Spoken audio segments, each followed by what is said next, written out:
சாதனைகளை புரிந்தவர்கள் தமிழர்கள். அவர்கள் அரசு பள்ளியில் தமிழ் வழியில் ஆங்கிலம் கற்றவர்கள். தமிழும் ஆங்கிலமும் கற்று நாங்கள் வீணாக போனதில்லை. இந்தியை நாங்கள் எதிர்க்கவில்லை, இந்தி திணிப்பை தான் நாங்கள் எதிர்க்கிறோம். திருமங்கலம் பொதுக்கூட்டத்தில் திருச்சி சிவா பேச்சு. தமிழ்நாட்டின் உரிமைகளுக்காக ஒன்றுபட்டு போராடுவோம். தமிழ்நாடு போராடும், தமிழ்நாடு போராடும், தமிழ்நாடு வெல்லும், தமிழ்நாடு போராடும், தமிழ்நாடு வெல்லும்.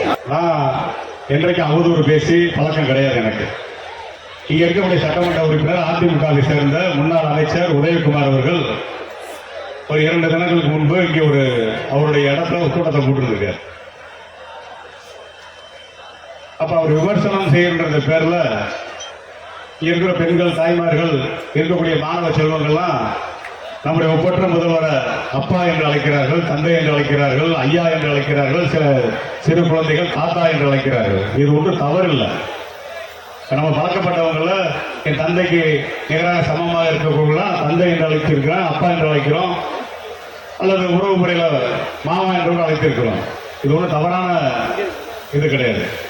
ஆனால் அந்த சட்டமன்ற உறுப்பினர் உதயகுமார் அவர்கள் எவ்வளவு கொச்சைப்படுத்தி பேசியிருக்கிறார் என்பதை நீங்கள்லாம் வாட்ஸ்அப்ல போட்டிருந்தாரு, பார்த்துருப்பீங்க.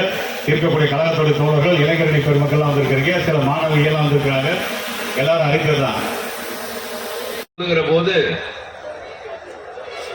தமிழ்நாட்டை ஆளுகின்ற கட்சி யாரை எதிர்த்து கண்டன கூட்டம் நடத்துகிறது என்று சிலர் கேட்கக்கூடும். ஆளுகின்ற கட்சி நாங்கள் மாநிலத்தில், ஆனால் ஒன்றியத்தை டெல்லியிலே ஆண்டு கொண்டிருக்கின்ற பாரதிய ஜனதா கட்சியின் தலைமையிலான கூட்டணி கட்சி மாநில கட்சிகள், குறிப்பாக எதிர்கட்சிகள் ஆட்சி நடத்துகிற மாநிலங்களுக்கு எதிராக நடைபெறுவதை, எல்லா வகையிலும் வஞ்சிப்பதை, சட்டங்களின் மூலமாக அவர்களை அடக்க முயல்வதை கண்டிக்கின்ற கடமை, பொறுப்புணர்ச்சி ஆட்சியில் இருந்தாலும் இல்லாவிட்டாலும் திராவிட முன்னேற்ற கழகத்திற்கு இருக்கிறது என்பதனுடைய அடையாளம் தான் இது. ஆட்சி பொறுப்பில் அமர்ந்தோம் என்பதற்காக அதிகாரத்தை, அதில் கிடைக்கக்கூடிய சுகங்களை அனுபவிப்பது என்ற பழக்கத்திலே வந்ததல்ல கழகம். மாறாக எல்லா நிலையிலும் கொள்கையை காப்பதற்காக களம் காணுகின்ற போர்ப்படைதான் திராவிட முன்னேற்ற கழகம் என்பது அண்ணா காலத்தில், கலைஞர் காலத்தில், இன்றைக்கு தளபதி அண்ணன் மு க ஸ்டாலின் அவருடைய காலத்திலும் தொடர்ந்து கொண்டு தொலைக்காட்சிகளிலே நேரடியாக பார்த்துக் கொண்டிருந்தார்.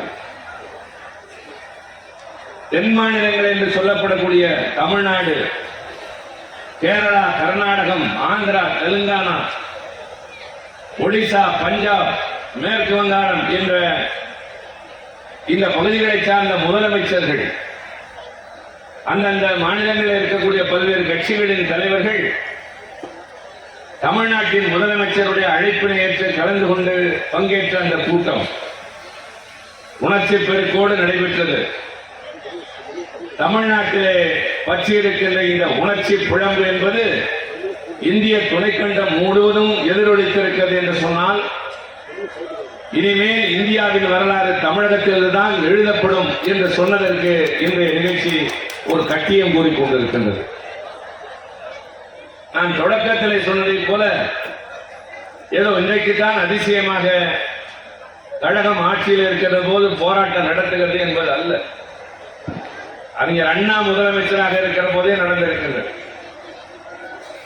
அவர் மறைவதற்கு மத்தியில் ஆள்பவர்களுக்கு மனம் பொறுக்கவில்லை. இதை கலைத்து விடுவோம் என்று மிரட்டுகிறார்கள். உங்களால் முடியுமா என்று நான் சவால் விட தயாராக இல்லை. அவர்களால் முடியும். இந்த ஆட்சியை கலைக்கலாம், வேறு ஒருவரை கொண்டு வந்து உட்கார வைக்கலாம். ஆனால் எந்த காலத்தில் யார் ஆட்சிக்கு வந்தாலும் நான் நிறைவேற்றிய 3 சட்டங்களை மாற்றுகின்ற அதிகாரம் மட்டும் வராது, துணிச்சல் வராது. அதனால் வரை அண்ணாதுரை தான் தமிழ்நாட்டின் முதலமைச்சர் என்று சொல்லியிருக்கிறார். அடுத்து அவர் தம்பிகளுக்கு எழுதுகிற கடிதத்தில் மிக அழகாக குறிப்பிடுவார். தம்பி, நான் எப்பொழுதும் பதவியை தேடி அலைபவன் அல்ல என்பது உனக்கு தெரியும். பொறுப்பின் காரணமாக, சூழ்நிலையின் காரணமாக நான் ஏற்றிருக்கிற இந்த முதலமைச்சர் பொறுப்பில் மக்களுக்கு என்ன செய்ய முடியும் என்று எண்ணுகின்ற நேரத்தில் தான் அரசியல் சட்டத்திலே கூட்டாட்சி என்ற பெயரளவிற்கு இருந்தாலும் அதிகாரங்கள் எல்லாம் மத்தியில் இருக்கிறது, மாநிலங்களுக்கு இல்லை என்ற கசப்பான உண்மையை நான் உணர்கின்றேன். மாநிலங்களுக்கு உரிய அதிகாரங்கள் கிடைத்தால்தான் அந்தந்த பகுதி மக்களுக்கு என்ன தேவை என்பதை அறிகின்ற கட்சிகள் ஆட்சி நடத்த முடியும். எங்கோ இருக்கிற டெல்லி பட்டணத்தில் இருக்கிறவர்கள் முடிவு செய்ய முடியாது. இதற்கு உதாரணம் சொல்ல வேண்டும் என்றால், வருகிற வழியிலே நாங்கள் பேசிக் கொண்டு வந்தோம். தம்பி முத்துராமலிங்கம் பழைய நிகழ்வுகளை பகிர்ந்து கொண்டு வந்தார். மணிமாறன் பல செய்திகளை என்னிடம் சொல்லிக் கொண்டிருந்தார். சேரக்கூடிய 40 ஆண்டுகளுக்கு மேலாக ஆண்டிப்பட்டியிலே தங்கியிருந்தார், நான் சேலப்பட்டியிலே தங்கியிருந்தேன். இப்படி எத்தனையோ நிகழ்வுகள் என்று சொன்னாலும் இதே கல்விக்குடிக்கு நான் வந்திருக்கின்றேன், பக்கத்தில் இருக்கிற கல்விக்குடிக்கு வந்திருக்கின்றேன். எல்லா ஊர்களுக்கும் வந்திருந்தாலும் எனக்கு திருமங்கலத்தை பற்றி என்ன தெரியும், வேறு யாருக்கு தெரியும் என்று கேட்டால் மணிமாறனுக்கு தான் தெரியும். இந்த மேடையில் இருக்கிற கட்சி நிர்வாகிகளுக்கு இந்த பகுதியில் உங்களோடு ஒருவராக வாழக்கூடிய மணிமாறன் உள்ளிட்ட நம்முடைய கட்சி நிர்வாகிகளுக்கு மட்டும்தான் தெரியும். அதுபோல ஒரு மாநில மக்களுக்கு என்ன தேவை என்பதை அந்த மாநிலத்தில் இருக்கிற கட்சிகள் தான் அறியுமே தவிர டெல்லி பட்டணத்தில் இருப்பவர்களுக்கு தெரிய வாய்ப்பே இல்லை என்கின்ற உண்மையை இன்றைய அரசியல் மறந்துவிட்டது. குறிப்பாக ஒன்றியத்தை ஆளுகின்றவர்கள் இந்தியா முழுவதும் ஒரே நாடு என்ற நிலையை உருவாக்க பார்க்கிறார்கள். ஒரே நாடு என்பது கூடாதா என்று கேட்பீர்கள். ஒரு நாடு என்று சொன்னால் ஒரு மொழி, ஒரு இனம், ஒரு கலாச்சாரம், ஒரு பண்பாடு இருந்தார்கள். ஆனால் இங்கே மாநிலத்திற்கு மாநிலம் உடை மாறும், உணவு மாறும், மொழி மாறும், பண்பாடுகள் மாறும், வணங்குகின்ற தெய்வமும் வழிமுறைகளும் மாறும். இப்படி பலதரப்பட்டவர்கள் வாழ்கின்ற, நாம் அனைவரும் ஒன்று கூடி வாழ்கின்ற ஒரு நாடுதான் இந்திய நாடு. அதனால்தான் அண்ணா சொன்னார், இந்தியா என்பது ஒரு நாடு அல்ல, இது ஒரு துணை கண்டம் என்று சொன்னார். வேற்றுமையில் ஒற்றுமையை காணுகிறோம். எப்படி வேற்றுமையிலே ஒற்றுமையை காணுகிறோம்? நான் வேட்டியும் ஜிப்பாவும் அணிந்திருக்கிறேன், தம்பி ராஜா பேண்ட் சட்டை அணிந்திருக்கிறார். இவர் வெள்ளை சட்டையும் வெள்ளை பேண்ட்டும் அணிகளை சார்ந்தவர்கள் இருப்பார்கள், பல மதங்களை சார்ந்தவர்கள் இருப்பார்கள். எல்லோரையும் ஒன்றாக நடத்துகிற கடமைதான் ஒரு அரசியல் கட்சிக்கு இருக்க வேண்டுமே தவிர ஒருவர் தான் இருக்க வேண்டும் என்று சொன்னால் அது ஏற்புடையது. அது குறுகிய மனப்பான்மை கொண்டது. தனி மனிதனுக்கு கூடாது, ஒரு அரசியல் கட்சிக்கு கூடாது என்கிற போது ஒரு அரசாங்கத்திற்கு இருக்கலாமா? ஆக நாங்கள் வலியுறுத்துவது அதுதான். அவரவர் தாய்மொழிகளை படியுங்கள். அதற்கு துணையாக ஒரு மொழி, அது உலகம் முழுவதும் செல்லுகிற மொழியாக இருக்கட்டும். நான் 20 ஆண்டுகளுக்கு மேலாக நாடாளுமன்றத்தில் இருக்கிறேன். தொடர்ந்து நான் அங்கே இருந்தாலும் கூட எனக்கு துணை நிற்பது ஆங்கில மொழி தானே தவிர வேறு மொழி அல்ல. எப்பொழுதாவது நாங்கள் தமிழில் பேசலாம், ஆனால் மொழிபெயர்க்க வேண்டும் அங்கே இருப்பவர்கள். ஆனால் என்னோடு பணியாற்றுகிற வடக்கே இருக்கிற மாநிலங்களை சார்ந்தவர்கள் பல பேர் நிறைய கற்றவர்கள்.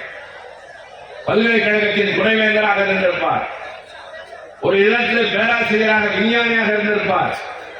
ஆனால் என்னை பார்த்து சிரிப்பார், நமஸ்கார் என்பார், நான் வணக்கம் என்றேன், அத்தோடு நகர்ந்து விடுவார். காரணம், அதற்கு மேல் உரையாடுவதற்கு மொழி ஒரு தடையாக இருக்கிற காரணத்தால் நகர்ந்து விடுவார். அவருக்கு ஆங்கிலம் தெரியாது, எனக்கு ஹிந்தி தெரியாது. ஆனால் ஆங்கிலம் என்று ஒன்று பயின்றால் கன்னடம் பேசுகிற மாநிலத்திற்கும் செல்லலாம், பஞ்சாபி பேசுகிற மாநிலத்திற்கும் செல்லலாம், மராத்தி பேசுகிற மராட்டியத்திற்கும் செல்லலாம், இந்தி பேசுகிற உத்தரப்பிரதேசத்திற்கும் செல்லலாம், இங்கிலாந்துக்கும் செல்லலாம், நீங்கள் அமெரிக்காவுக்கும் செல்லலாம், உலகம் முழுவதும் செல்லலாம் என்கிற போது திமுக சொல்வது தமிழ் தாய்மொழி நம் உயிர் போன்றது, நமக்கு வழித்துணை என்பது ஆங்கில மொழி, அதை படியுங்கள் என்று சொல்கிறார். ஆனால் அவர்கள் இந்தியை படி என்று சொன்னால் இந்தி என்பது ஒரு பகுதியில் இருக்கக்கூடிய மொழி, அதற்கு இலக்கண வளம் கிடையாது. அது தோன்றிய 200-300 ஆண்டுகள் தான் ஆகின்றன. எதற்காக மொழியை திணிக்கிறார்? நான் இந்தி மொழியே இருக்கக்கூடாது என்று வாதிடுகிறவன் அல்ல. எனக்கு நிறைய நண்பர்கள் உத்தரப்பிரதேசத்தில் இருக்கிறார்கள், மத்திய பிரதேசத்தில் இருக்கிறார்கள். என்னை வருந்தி விருந்தினராக வா என்று அழைப்பார்கள். அந்த அளவுக்கு நெருக்கம் உண்டு. காரணம், அவர்கள் பேசுகிற மொழி எனக்கு தடை அல்ல, எங்களுக்குள்ளே மூழ்கிருக்கிற நட்பு தான். நாங்கள் இந்தி கூடாது என்று சொல்வோமேனால் உங்களுக்கு தகவலுக்கு சொல்லுவேன். பாரதிய ஜனதா கட்சியின் தமிழ்நாட்டில் இருக்கிற மாநில தலைவர், நிறைய கற்றவரை போல பேசக்கூடிய ஒருவர், இவரெல்லாம் இந்தியே கூடாது என்கிறார்கள். நிதியமைச்சர் நிர்மலா சீதாராமன் கூட நாடாளுமன்றத்தில் பேசினார். என்னை இந்தி படிக்க விடாமல் தடுத்தது திமுக தான் என்று பேசினார். பின்னர் நான் பேசுகிற போது சொன்னேன், ஒன்றை மனதிலே நிறுத்தி சொல்லுங்கள். தட்சிண இந்திய பிரச்சார சபா என்று ஒன்று இருக்கிறது. தட்சிணம் என்றால் தெற்கு பகுதி. அந்த தெற்கு பகுதி என்று சொல்லுகிற இந்த மாநிலங்கள் தட்சிண இந்திய பிரச்சார சபா என்பதனுடைய தலைமையகம் சென்னையில் இருக்கிறது. ஆந்திராவில் இல்லை, கர்நாடகத்தில் இல்லை, தமிழ்நாட்டின் தலைநகரம் சென்னையில் இருக்கிறது. அது இருக்கிற தெருவுக்கு பெயர் இந்தி பிரச்சார சபா தெரு. அதில் ஆண்டுதோறும் லட்சக்கணக்கானவர்கள் சேர்ந்து படித்து சான்றிதழ் பெற்றுக் கொண்டு போகிறார்கள். நாங்கள் குறுக்கே போய் நின்று யாரும் படிக்கக்கூடாது என்று சொன்னோமா? விருப்பம் இருக்கிறவர்கள் படியுங்கள், ஆனால் இதை படித்தால்தான் உனக்கு நிதி தருவேன் என்று எங்களை பார்த்து மிரட்டார். இதை படித்தால்தான் இந்த நாட்டில் வேலை தருவேன் என்றெல்லாம் சொல்லாது. நாங்கள் தமிழும் ஆங்கிலமும் படித்துவிட்டு வீணாக போகவில்லை. நீங்கள் இந்தி மட்டும் படித்துவிட்டு என்ன ஆனீர்கள் என்று நான் சொல்லவும் தயாராக இல்லை. அது எங்களுடைய பண்புக்கு இலக்கணம் அல்ல. வடக்கே இருந்து பல பேர் இங்கே வேலை தேடி வருகிறார்கள், பல தோழர்கள். இங்கே வராது என்று சொல்கிறோமா? பீகார், உத்தரப்பிரதேசம், மேற்கு வங்காளம், இப்படி பல பகுதிகளில் இருந்து வந்து லட்சக்கணக்கான தோழர்கள் தமிழ்நாட்டிலே வேலை பார்க்கிறார். வேலையும் தருகிறோம், மரியாதையுடன் நடத்துகிறோம். ஒரு தோழர் உத்தரப்பிரதேசத்திலிருந்து சைக்கிள்லேயே வருகிறார். எங்கே? தமிழ்நாட்டில். சைக்கிளா? உத்தரப்பிரதேசமா? 1500 கிலோமீட்டர் தொலைவில் இருந்தா என்று கேட்கலாம். ஆம், தனி மனிதனாக வருகிறார். காரணம், ரயிலுக்கு கொடுக்க காசு இல்லை. திருட்டு ரயிலே வர அவருக்கு மனம் ஒப்பவில்லை. நல்ல மனிதன், சைக்கிளிலே வந்து சேர்கிறார். ஒருவர் பார்த்து கேட்டார், எப்படியா இந்த சைக்கிள் இவ்வளவு தூரம் ஏன் விடுவீர்கள்? அதற்கு அவர் என்ன சொன்னார் தெரியுமா? தமிழ்நாட்டில் வந்தால்தான் வேலையும் கிடைக்கிறது, சம்பளமும் கிடைக்கிறது. அடுத்து சொல்கிறார், நான் ஒரு நாள் பேருந்துக்கு நின்று கொண்டிருக்கிற போது ஒரு பெண் என்னை பார்த்து, அண்ணா இந்த பேருந்து இந்த இடத்துக்கு போகுமா என்று கேட்டார். என்னை இதற்கு முன்பு யாரும் என் தெருவில், என் ஊரில் என்னை அண்ணன் என்று அழைத்ததே இல்லை, என்னை மனிதனாக மதித்ததே இல்லை. உணவு விடுதிக்கு சென்றிருந்தேன். உணவு பரிமாற வந்தவர் என்னை பார்த்து கூலிக்காரனாக பார்க்கவில்லை. சார் என்ன வேண்டும் என்றால் நான் சிலிர்த்து போய் நின்றேன். தமிழ்நாட்டில் வேலையும் சம்பளமும் மரியாதையும் கிடைக்கிறது என்று சொன்னார். நாங்கள் என்ன இந்தி பேசுகிறவனை விரட்டியாவிட்டோம்? இல்லையே. எனவே திசை திருப்பாதீர்கள். நான் இன்னும் ஒன்று சொல்கிறேன்.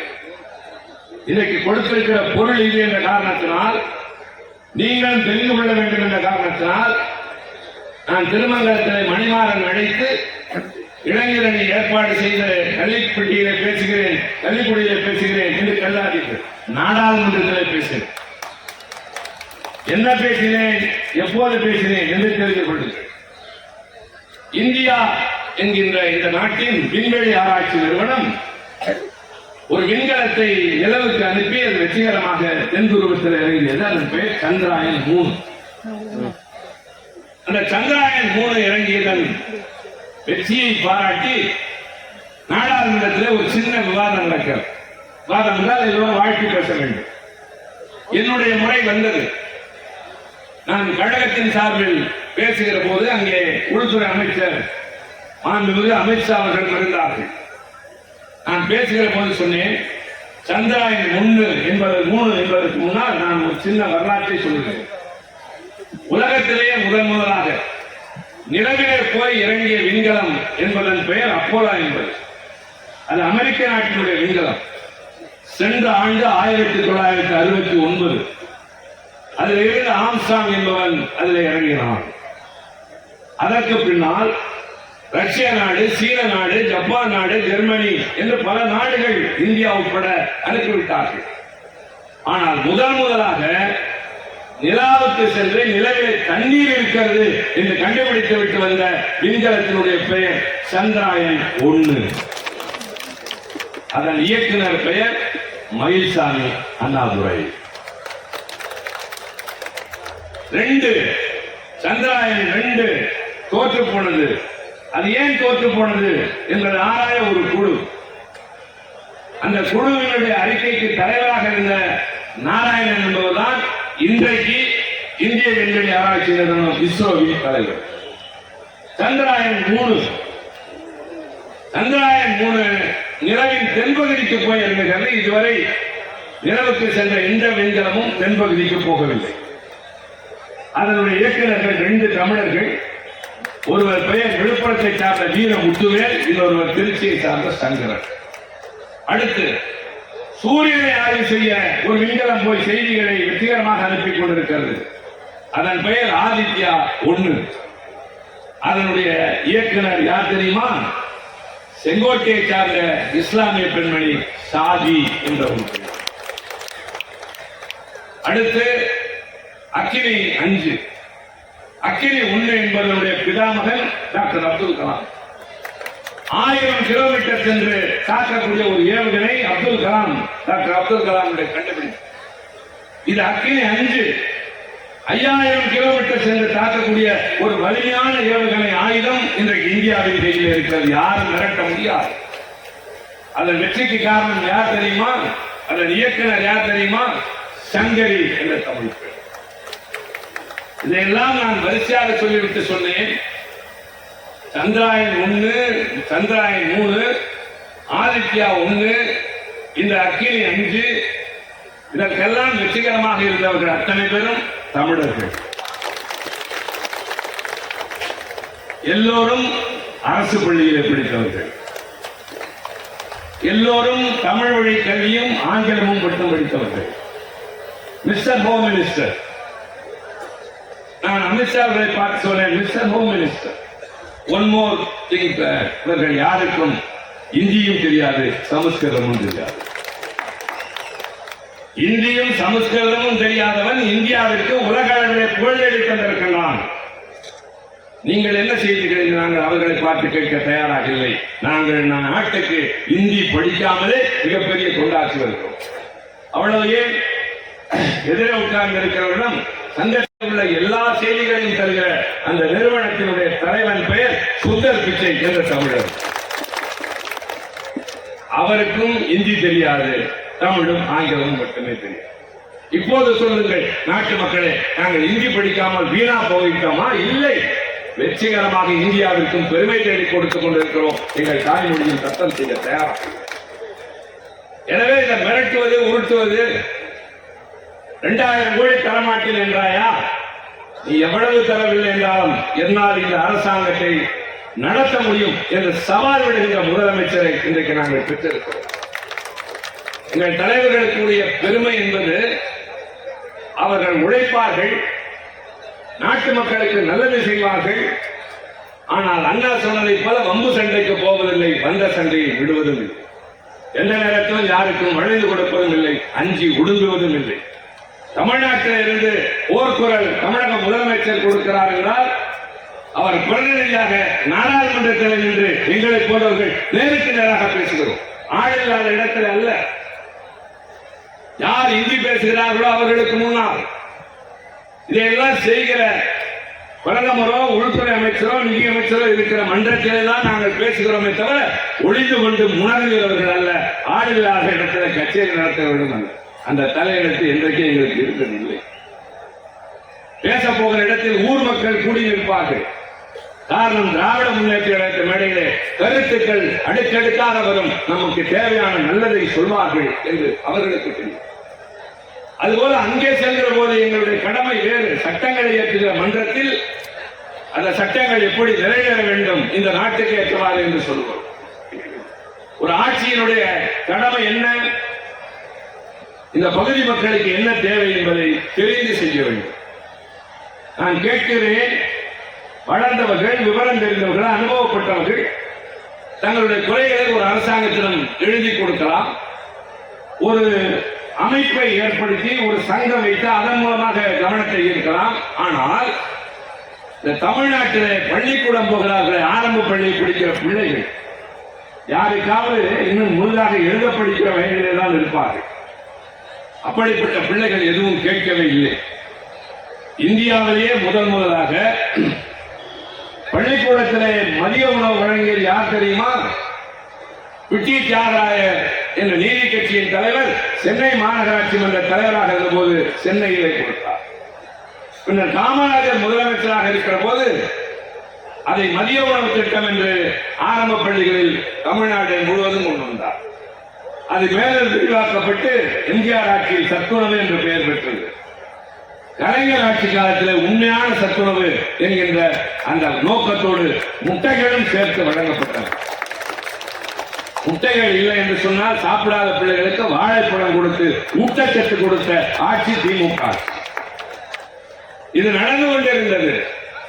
ஆனால் உங்களிடம் உண்மை பேசுவதில் என்ன தவறு? பல குடும்பங்களினுடைய சூழ்நிலை, தாயும் தந்தையும் காலையில் வேலைக்கு சென்றவுடன் உண்ணுவதற்கு ஏதுமில்லாமல் ஏதாவது நீராகாரம் இருந்தால் அதை சாப்பிட்டு விட்டு பள்ளிக்கூடத்தில் மதிய உணவு தருவார்கள், அங்கே போவோம் என்று கிளம்பி செல்கிற ஏழை விட்டு பிள்ளைகள் பல பேர் உண்டு. காலைகளை சாப்பிடாமல் வருகிற பிள்ளைகள் மதிய உணவு இடைவேளைக்கு முன்னால் சுருண்டு விழுகிறார்கள், மயங்குகிறார்கள் என்பதை தானாகவே உணர்ந்த தமிழ்நாட்டின் முதலமைச்சர் பள்ளிக்கூடத்திற்கு வருகிற பிள்ளைகளுக்கு காலையில சிற்றுண்டி தருகிற திட்டத்தை இந்தியாவிலேயே நாங்கள் தான் அறிமுகப்படுத்தோம். அது இன்றைக்கு வேறு சில மாநிலங்களிலும் பின்பற்றப்படுகின்றது. இதெல்லாம் எதற்கு சொல்கிறேன்? எல்லாவற்றிற்கும் முன்னோடி திமுக. நான் மணிமாறனுக்கு ஒரு வேண்டுகோள் வைக்கிறேன். அது என்ன என்று சொல்கிறேன். அதற்கு முன்னால் ஒரு காலத்தில் கலைஞர் ஆட்சிக்கு வந்து என்னவெல்லாம் செய்தாரோ அதையெல்லாம் ஒரு காலத்தில் அவர் திரைப்படங்களிலேயே சொல்லியிருக்கிறார். இள வயதில் மனதில் என்ன தோன்றுகிறதோ அதுதான் பிற்காலத்தில் செயல் வடிவத்திற்கு வரும். படிக்கிற பிள்ளைகள் நான் படித்துவிட்டு இந்த வேலைக்கு போக வேண்டும் என்று சொல்ல ஆரம்பித்தால் அதையே திரும்ப திரும்ப சொன்னால் அந்த இலக்கை நோக்கி அவர்கள் பயணம் வேகமாக நடக்கும். அதுபோல ஒரு தலைவனுக்கு இள வயதிலேயே கனவு என்பது வரும். காந்திக்கு போராடுகின்ற உணர்வு தென்னாப்பிரிக்கையிலே வந்துவிட்டது. ஒடுக்கப்பட்டவர்களுக்காக வாதாட வேண்டும் என்ற உணர்வு அண்ணல் அம்பேத்கருக்கு ஆரம்ப காலத்தில் இருந்தது. அது மாதிரி ஏழை எளிய மக்களுக்கு என்ன செய்ய வேண்டும் என்பது அண்ணாவுக்கும் கலைஞருக்கும் இருந்தது. இன்றைய முதலமைச்சருக்கு இருக்கிறது. நீங்களெல்லாம் பராசக்தி படம் பார்த்திருப்பீர்கள். பார்த்தவர்கள் எத்தனை பேர்?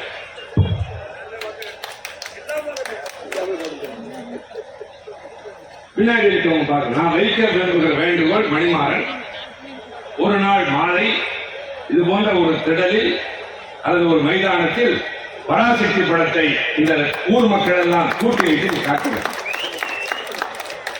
அது ஒரு சினிமா என்பது அல்ல, அது ஒரு வரலாறு. அது கலைஞர் வசனம் எழுதிய படம். அதில்தான் முதலாக நடிகர் கழகம் சிவாஜி கணேசன் அறிமுகமாகிறார்.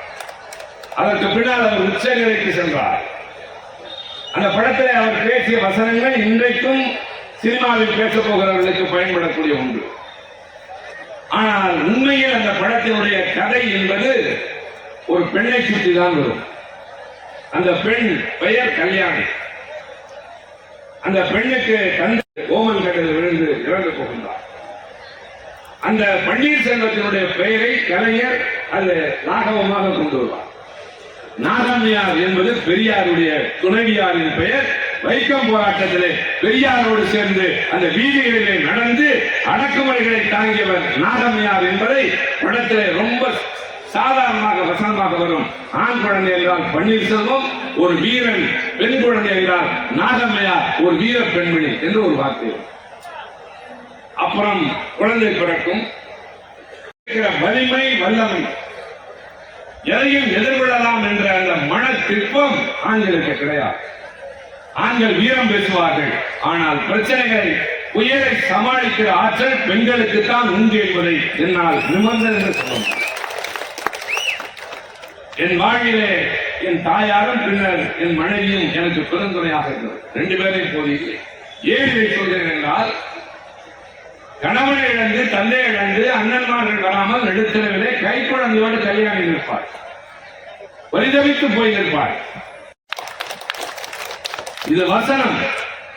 ஆனால் ஆட்சிக்கு வந்தவுடன் அவர் கொண்டு வந்த திட்டத்தில் முக்கியமான திட்டம் விதவைகள் மறுவாழ்வு. விதவைகளுக்கு மறுமணம் நடந்தால் அவர்களுக்கு வேலையும் உதவி தொகை. விதவைகளுக்கு பிள்ளைகள் இருந்தால் அவர்கள் படிப்பிற்கு தேவையான சலுகைகள் இத்தனையும் கலைஞர் ஆட்சிக்கு வந்தவுடன் அறிவித்தார். காரணம், கோரிக்கையற்று கிடக்கிறது அங்கே வேரில் பழுக்கப்படா என்று புரட்சி கவிஞர் பாடியதை போல, கணவனை இழந்தால் பூவை பறித்துவிட்டு பொட்டை அடித்துவிட்டு நல்ல உடை கூட இல்லாமல் வீட்டுக்குள்ளே முடக்கி வைத்திருந்த இந்த உலகத்தில் அந்த பெண்களும் கூட எல்லாரையும் போல சுதந்திரமாக நடமாடலாம், முன்னேறலாம் என்பதை சொன்ன இயக்கம் கருப்பு சிவப்பு கொடி பறக்க வேண்டும். எனக்கு இதை சொல்லித் தந்ததே என்னுடைய தாயார் தான். அவர்கள் ஊட்டிய உணர்வுதான் நான் திமுகவிலே ஈடுபட்டது. நான் விசா சிலையிலே படிக்கிற பருவத்தில் இருந்த பொழுது வந்து சொன்னார்கள், என் பிள்ளை போக்கிரித்தனம் பண்ணிவிட்டு சிறைக்கு போகவில்லை, நான் காட்டிய தலைவனுக்கு பின்னால் போனான், அதனால் சிறையில் இருக்கிறான் என்று நான் ஊர் மக்களிடம் சொல்கிறேன்.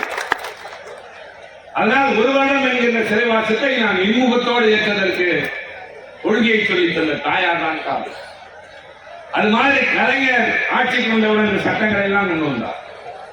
இந்த கதை இப்படியே போகும். இந்த உடலில் என்ன தாங்க முடியவில்லை, கொன்றேன், நானே பெற்றேன், நானே கொன்றேன்.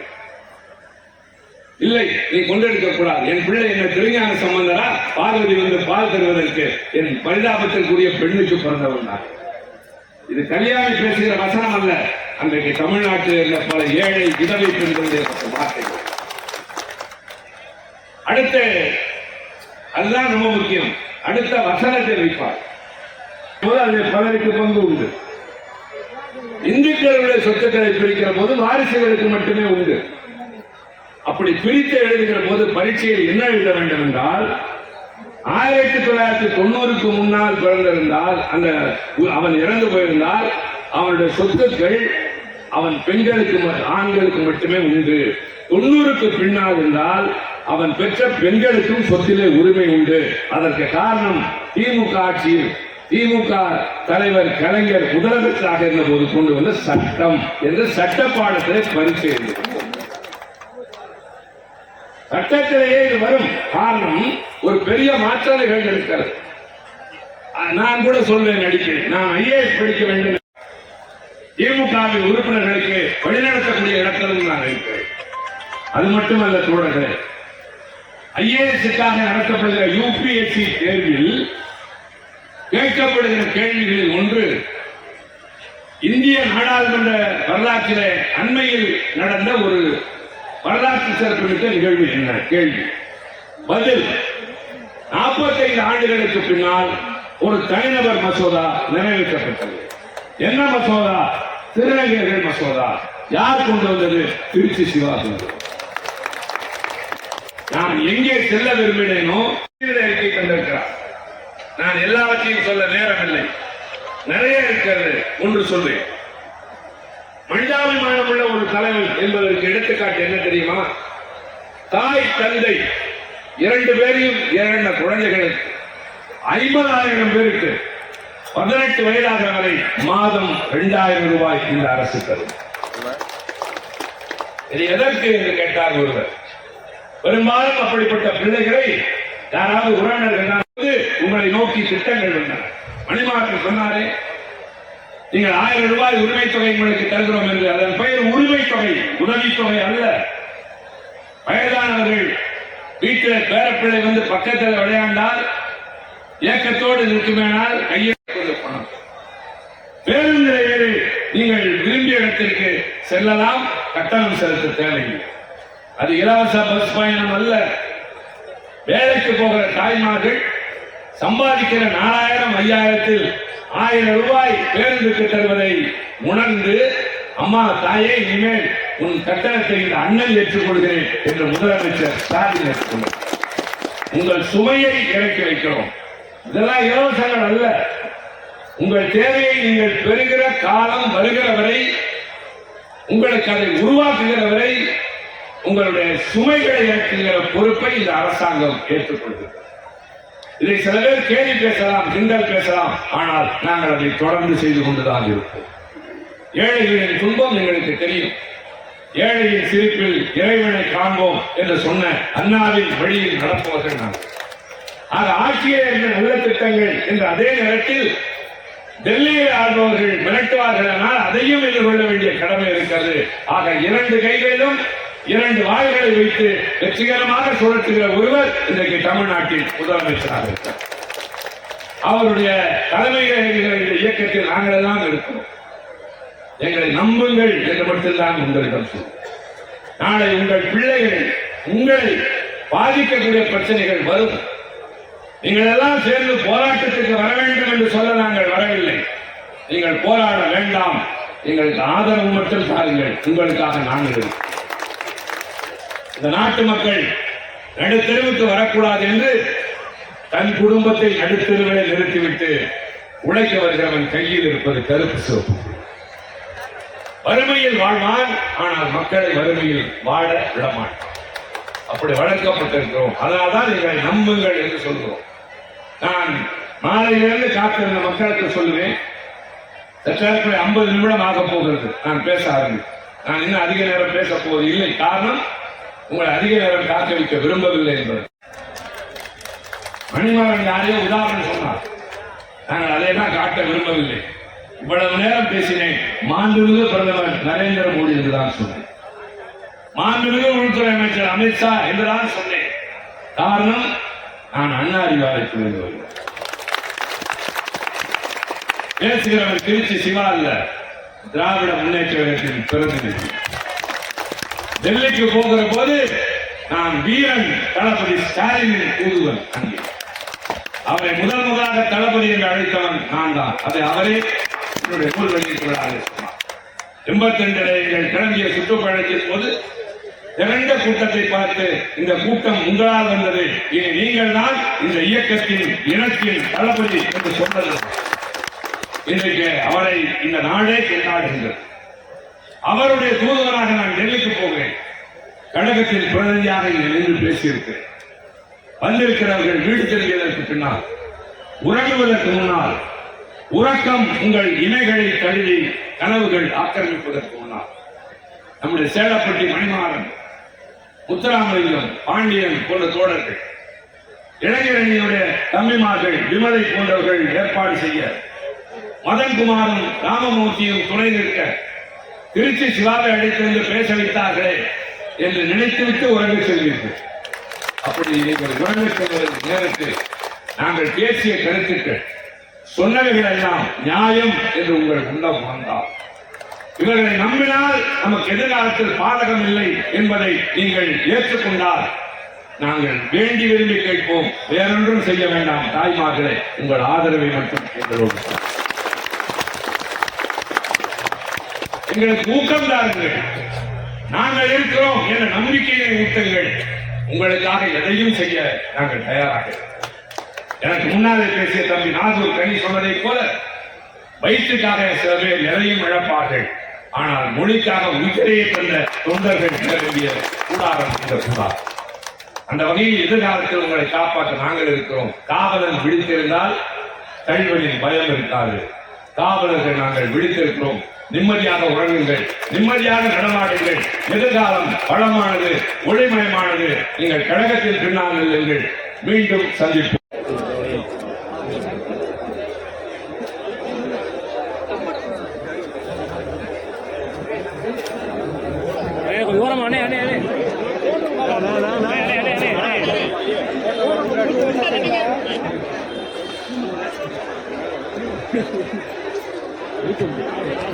கொஞ்சம் ஓரமா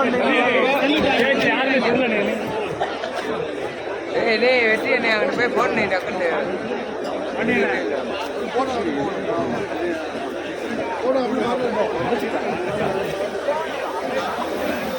இங்கே வர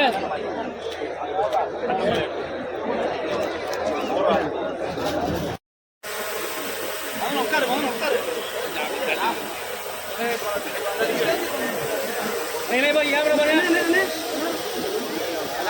பாருங்க